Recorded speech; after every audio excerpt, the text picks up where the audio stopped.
Hey, so good morning. God woke me up this morning and he brought something to my remembrance that I had kind of, I honestly forgot all about it. Swept it up under the rug, pretended it never happened. A lot of shame and guilt on my end, a lot of feeling like I was at fault for things that happened. So I honestly forgot about it. But this morning he woke me up and we were talking about unforgiveness, and he woke me up, showed me a couple of things and asked me to share. So this is what I'm doing. So here it goes. So when I was in college, I was walking out of my dorm and there was a guy that was walking into my dorm, and I assumed that he lived there because he was I lived in a football dorm. The football players were on the first floor, that everybody else was at the top. And he was built like a football player. So I assumed that he was there. But turns out he was just going to visit a friend, whatever. Chatted me up, got my number, whatever. We talked, text for a couple of weeks. And then he's just like, hey, what you doing? Can I come over? Now, I was an RA at this time, and so that means I lived by myself, and I didn't really want him to come over. I don't know, it was cool, but something was just like, don't let him come over here. I was like, no, I'll come to you. So I go to his room, and, we're talking, we're watching TV, and he's kind of all over me. And I'm usually with that because my love language is physical touch, but with him, I kind of found myself taking his hands and kind of putting them back on him, and he would bring them back and touch me, and I would be kind of push it back or whatever. But we were still, talking, we were kissing a little bit, we were watching TV. His roommate was still there. So at some point, it kind of got a little bit harder for me to keep, I got annoyed, keep putting his hands off of me. So I'm just like, yeah, I'm about to go. He was like, no, you don't have to go yet. Let's just keep chilling. I've been talking to you all these weeks. I just really been wanting to hang out with you. You haven't been free for us to hang out. Let's just chill. And I'm just like, okay. So we're watching TV. He's still kind of in my area, and I'm just like, whatever. So at some point he keeps saying man, I wish he would leave. Man, I wish he would leave. And he's saying it in my ear, but he's also saying it loud enough so his roommate can leave or can hear. So the roommate ends up leaving. And then he kind of gets very, very touchy feely. He already was doing a lot, but it gets more when when the roommate leaves. So he's just kind of yeah, this, that. And I'm just trying to push him off of me, and it's just not really working. And I want to get up and leave, but I'm also kind of scared because before, when I said, oh yeah, I'm about to go, he was real persistent and no, you need to stay here. Let's just finish hanging out. We've been talking all this time. I've been wanting to see you, this, that, the other.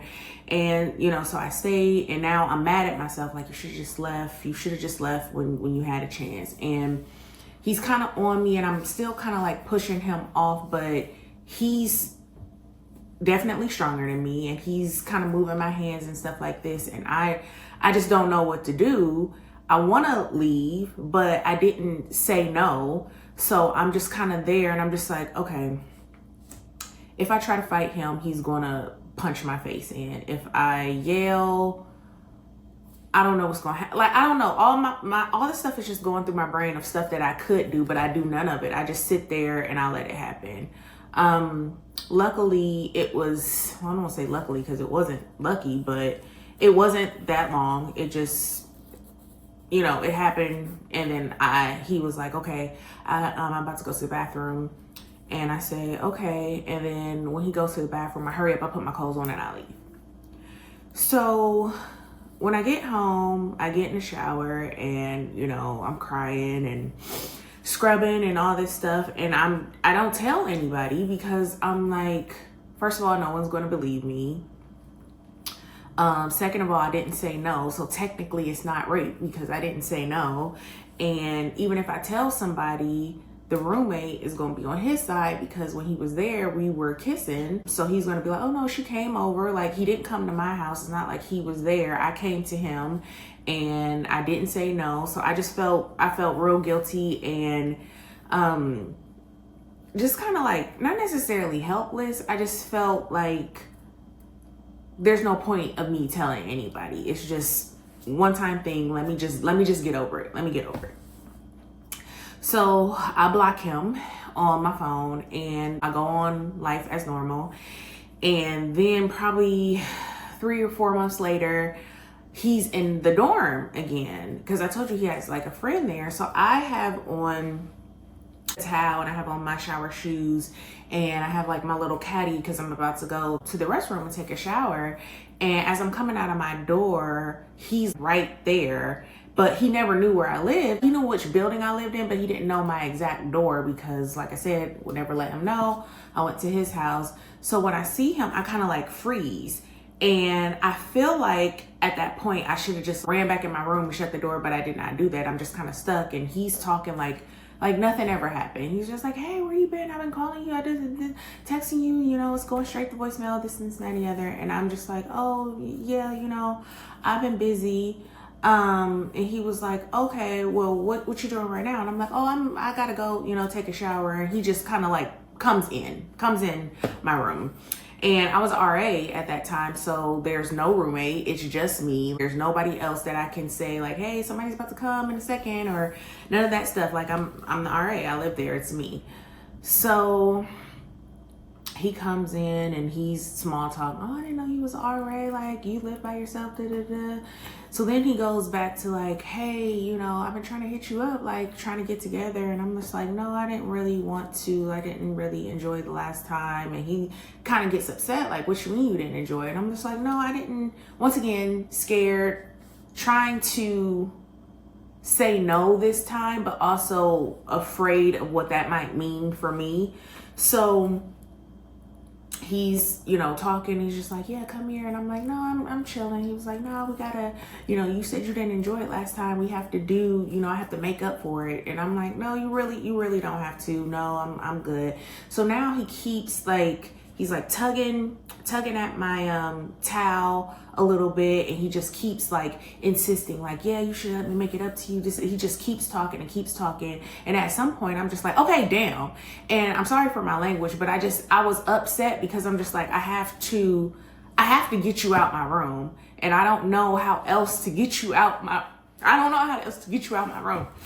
So I'm just like, whatever, go ahead. So once again, happens again, not long again.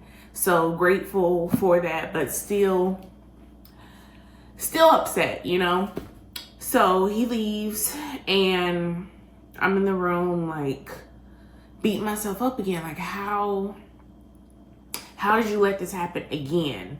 Why didn't you scream? Why didn't you say, I'm going to call the police? Why didn't you do all this stuff? Mind you, I'm an RA, so they teach you all these different things to like help people get out of these bad situations.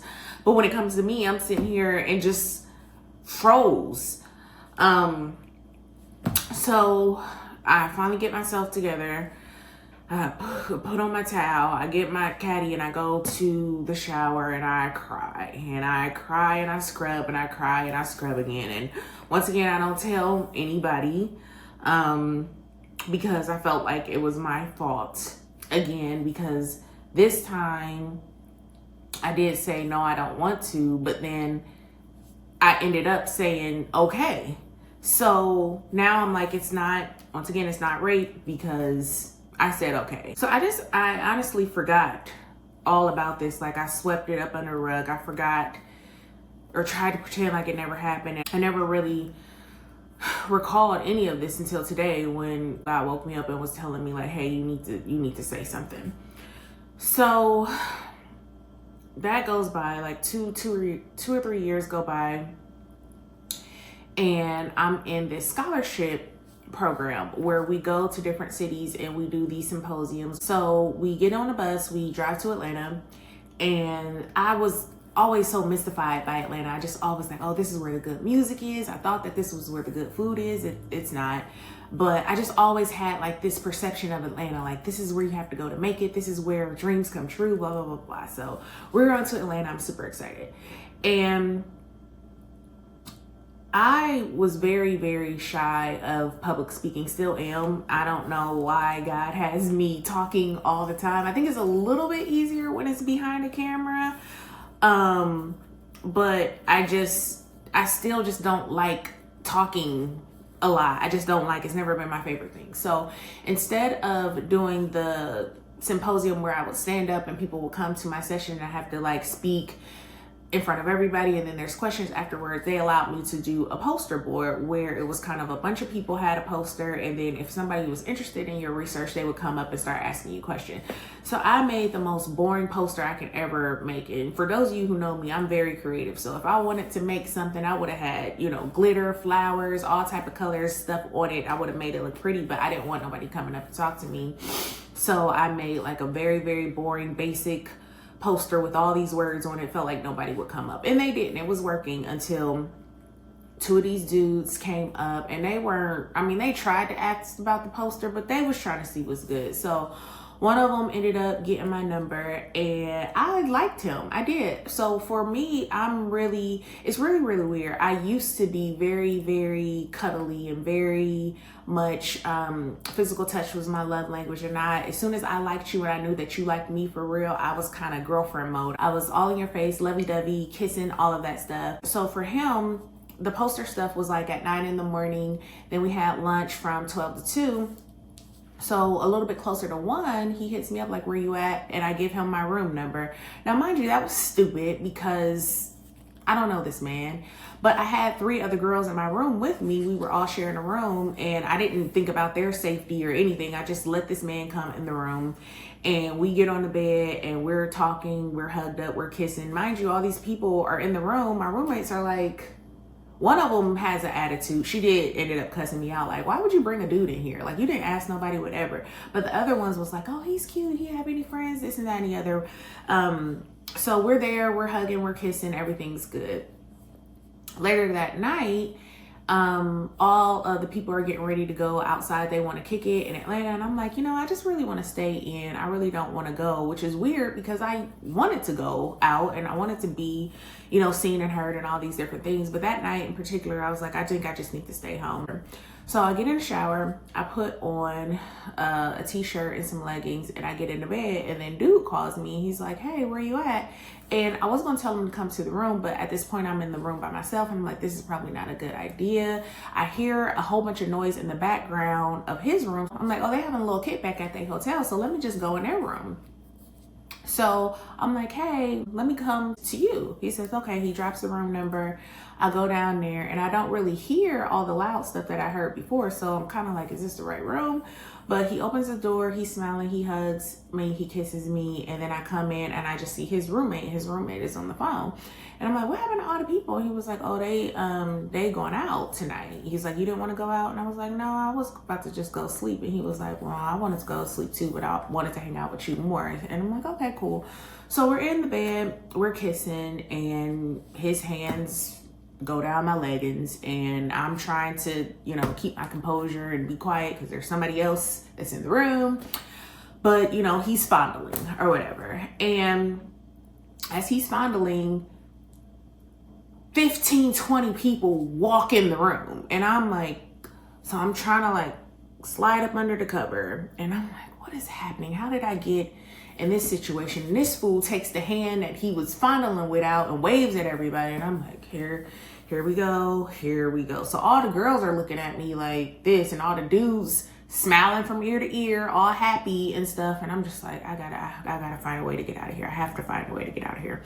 So they're asking him like, hey, y'all still trying to go out? And one of the dudes is like, I know you ain't going nowhere, talking to the dude I was with. So he asked the other one, the roommate, he's like, nah, I'm gonna sit here and still talk to my girl. And I'm like, okay, well, have fun, you know, just extra. And I'm just so embarrassed. So they leave, and I jump out the bed. I'm like, I gotta go to the restroom. So I go to the bathroom, and, you know, I'm hovering so I can pee, and I'm wiping myself because there's a lot going on from what we was doing. And I'm trying to wrap my mind around the fact that why am I here with this guy that I don't even know? And I'm like, I can't stay because eventually this is starting to look a little bit familiar. Like the roommate is there. I'm there. At some point, he's going to tell the roommate to leave, and then it's just going to be me and this dude in the room, and I won't be able to get out. So I need to leave. So I'm trying to figure out how I'm going to leave because my shoes are still by his bed, but I'm just like, no, I'll leave the shoes. Like, I'm going to, as soon as I finish getting out the bathroom, I'll wash my hands, I'm going to run out the door because it's right there. And so I flush the toilet, I wash my hands, and he comes in the bathroom. So now I'm beating myself up again because why didn't I lock the door? Why did I just shut the door, assuming that I would have privacy? So he comes in and he turns the light off and he comes behind me and he starts washing his hands with me. And then the next thing, he like pulls my leggings down really fast and he enters me. And I start crying. I start crying because I feel like once again it's my fault. I came over here. What did I think was gonna happen? I don't know this dude. I don't know the roommate. Anything could have happened at any point. All them people that walked in, luckily there was girls there, but what if it was all dudes? Then I would have been in a whole nother situation.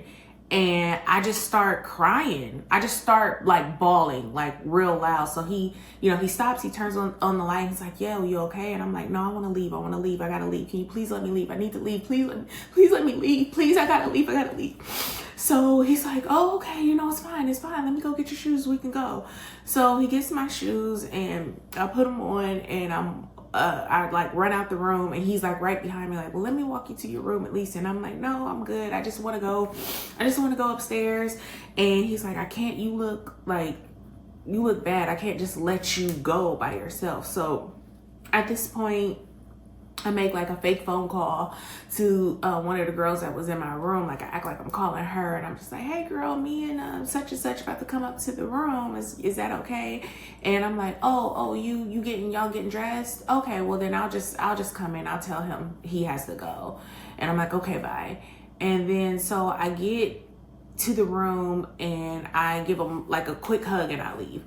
And then all again, I'm in the shower and I'm crying because I feel like this is your fault. Why do you keep putting yourself in these situations?